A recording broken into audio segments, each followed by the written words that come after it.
Alright everybody, what is going on? Welcome back to the channel. I'm going to try to make this a pretty quick video. I don't want to sit here and ramble on about the episode or anything like that, because I mean, it was a good episode, don't get me wrong. It was a really solid episode and I really enjoyed it, but there's not really much depth to it.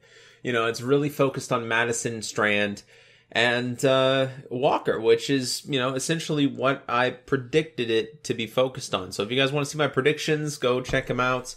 Link will be in the description below to my prediction video for this week's episode of Fear the Walking Dead, which, by the way, was Season 3, episode 11, entitled La Serpiente. Now, this episode was really solid. Like I said, the episode was basically centered around Madison, Strand, and Walker on their way to the dam. That's essentially what it was. The entire beginning of the episode, that's all we see. We didn't even see Daniel, you know. We only seen Daniel, I would say, maybe around halfway through. That's when he started really showing up. And I didn't hate it, you know. I definitely didn't hate it. I thought it was a really solid episode, even though it was just focusing on them three characters, you know, in their journey to the dam. They ran into walkers, and ultimately that led to their, you know, their sewer tunnel thing, where Strand did get lost a couple of times, but he was actually looking for the symbols that are marked on those tunnels, basically, you know, with the water symbols and stuff like that, that actually led him to the dam. He was looking for that. He got lost a little bit. You know, they started getting followed by walkers down there, and that ultimately led to them actually finding their way out and finding their way through the tunnels and towards the dam. Along this entire way, like I said, he kept getting lost. Strand kept getting lost and looking for stuff, and that made Walker very wary of Strand. Like, he didn't know whether or not to trust him enough to get them through this alive, or, you know, if he was just bullshitting or, you know, anything like this. But ultimately, it finally happened. Walker did get frustrated and, you know, basically tried to leave. And then it looks like he got turned around, ran into Madison and Strand then found his way out to the dam. So they got away from the walkers and ultimately led them down a one-way tunnel towards the dam that was blocked by another bloated walker. One that we actually haven't seen in a very long time on The Walking Dead, or Fear the Walking Dead for that matter. The last one we can really remember, you know, in this sort of state, like a big bloated walker, like somebody who was already heavy before they obviously turned into a walker, and then obviously got bloated by, you know, tons and tons of water. You know, he's in the sewers and stuff like that, and it's just like, you know, he's stuck in one spot because that's how much he's bloated up. He's basically blocked the tunnel. So they essentially start chopping pieces off of him. Originally, they kill him with the axe. Madison does, chops off his head, passes that back behind them, then chops off his arm, and, you know, basically continues doing all this until she did it too much. And the walker did break free, but there was water behind him, and basically she let loose a ton of pressure at once. And we didn't really get to see what happened there because it cut to a commercial right there, but after that it kind of looked like they were all fine. I'm not sure, maybe there was a little bit of a scene cut there. We don't really know, but we're led to believe basically that they got out of it, you know, normally and fine. And they basically made it to the dam, where Strand sort of crawled out of the tunnel, and then Daniel actually started shooting at him. He didn't know it was Strand right away, but even if he did, you know, let's be honest, he would still shoot at him. But anyway, he started shooting at him. He hit the deck basically, and they had a little, you know, confrontation there, basically saying, "Oh, Strand, you made it back." And then, you know, Daniel looked really angry at him for obviously him finding out that Strand did initially lie about him knowing where Ophelia was. You know, you gotta admit, you know, it was a pretty dumb mistake on Strand's part, but fortunately enough, he did meet up with Madison, which Madison does know where Ophelia is, and or Madison rather, did point that out to Strand, so we can make good on your promise to Daniel. And, before they did get there, before they went through the tunnels and everything like that, Strand did tell Madison about Daniel being at the dam, so she was prepared for it. Anyway, it looked like Daniel was about to execute Strand right there. Madison comes out of the tunnel and basically says, "Daniel, stop," you know? And that's kind of when we got our whole reunion. It was cool, you know? He was very calm. They always had a pretty good mutual respect, you know, him and Madison. Like he pointed out, or later in the episode, he basically pointed out saying that Madison has never lied to him, which is completely true. Like I said, they had a very, very good understanding between those two characters, and I think that definitely helped things along with the entire plan of what was going on here. So they did make it to the dam. They tried to make a deal with water for the dam, you know, by like trading with weapons and, you know, food and some other stuff as well. And the girl there, she wasn't having it. You know, she basically said, we have water, we don't have water for you. Or later on in the episode, it was basically revealed that she didn't want to give away water because everybody in her community was already distrusting her. You know, they didn't really trust her with the water in a sense.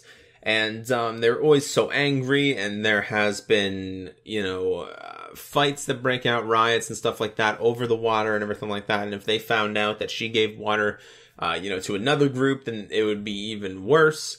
And I mean, ultimately, that's kind of why she said no. She, you know, she wasn't being a bitch or anything like that, but there's a little bit of a plan, So she's basically a leader that doesn't. She wants to be a pacifist. You know, she doesn't want to deal with the people directly. She wants the people to have this respect for her. And as Madison put it, she doesn't want to give away that part of herself that makes her a good leader, you know, in the sense of really stepping up, you know, and putting your foot down on what you need to do in order to survive. You know, she doesn't want to do that because that's kind of part of her humanity. Madison has technically already done that on many occasions now. Where she's put her foot down on some things and, you know, made some decisions for the good of the group, but ultimately turned out to be, you know, bad for maybe another group or, you know, bad for maybe some of their people, right?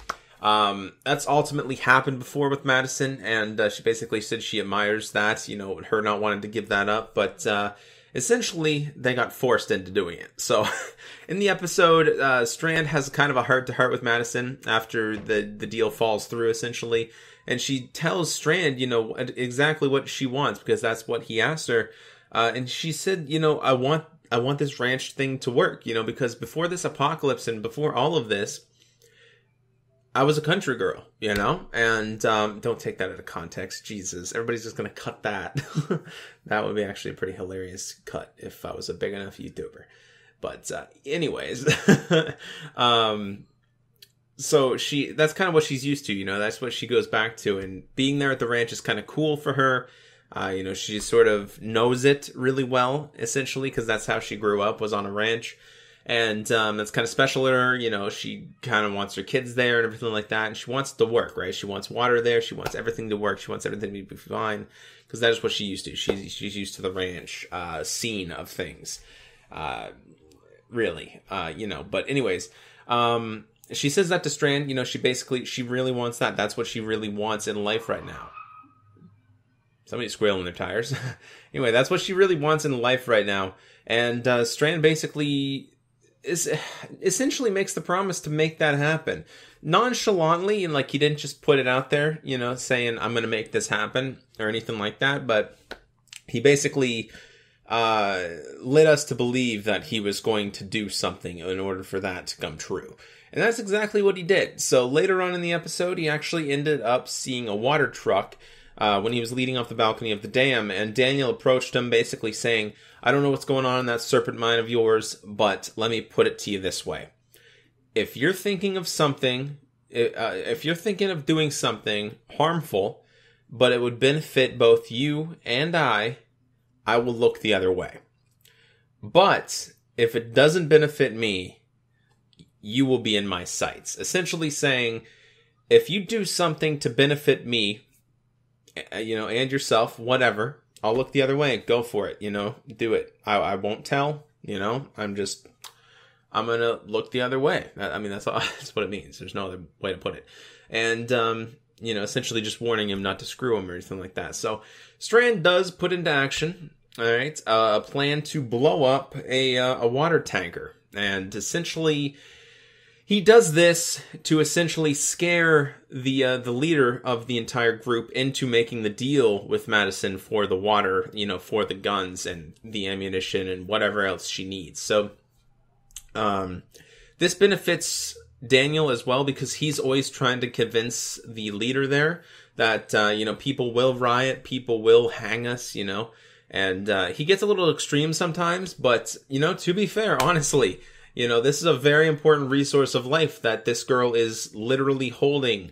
You know, she has an entire lake. She has the water People need to survive.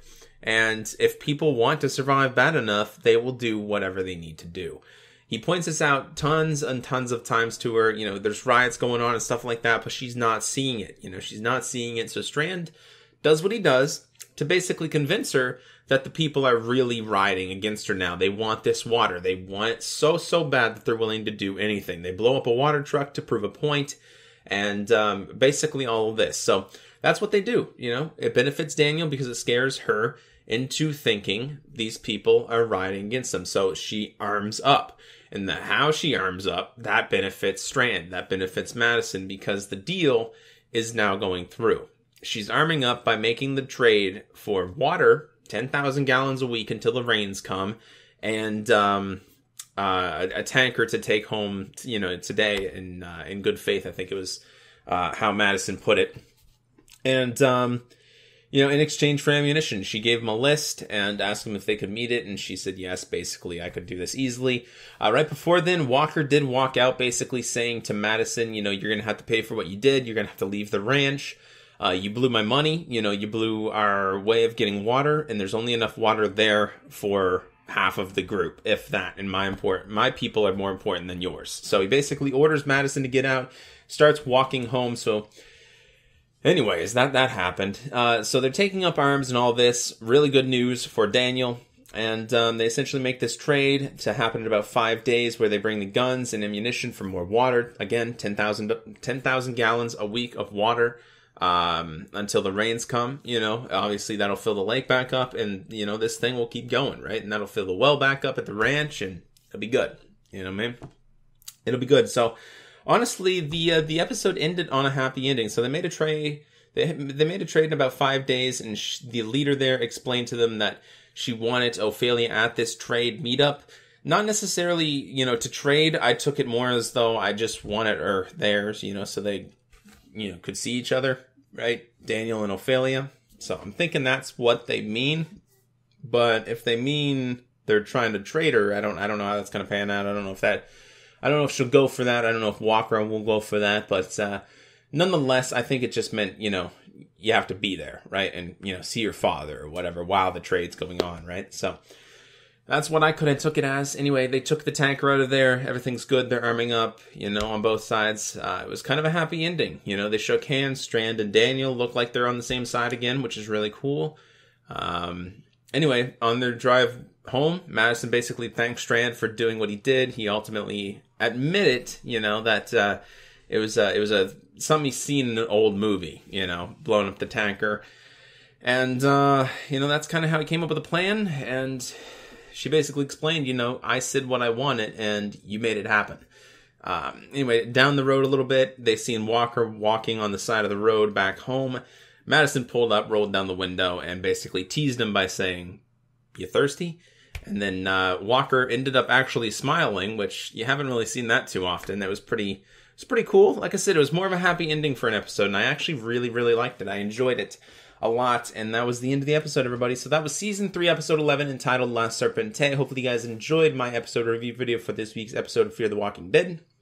If you guys did, make sure you go ahead and leave this video a like, you know, a comment. Go ahead and subscribe. Whatever you want to do, it's totally up to you.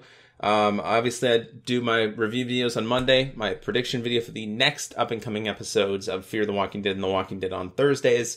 So, tune back on Thursday for episode 12, Brother's Keeper. Not really sure what's going to happen with that. Maybe it's an episode?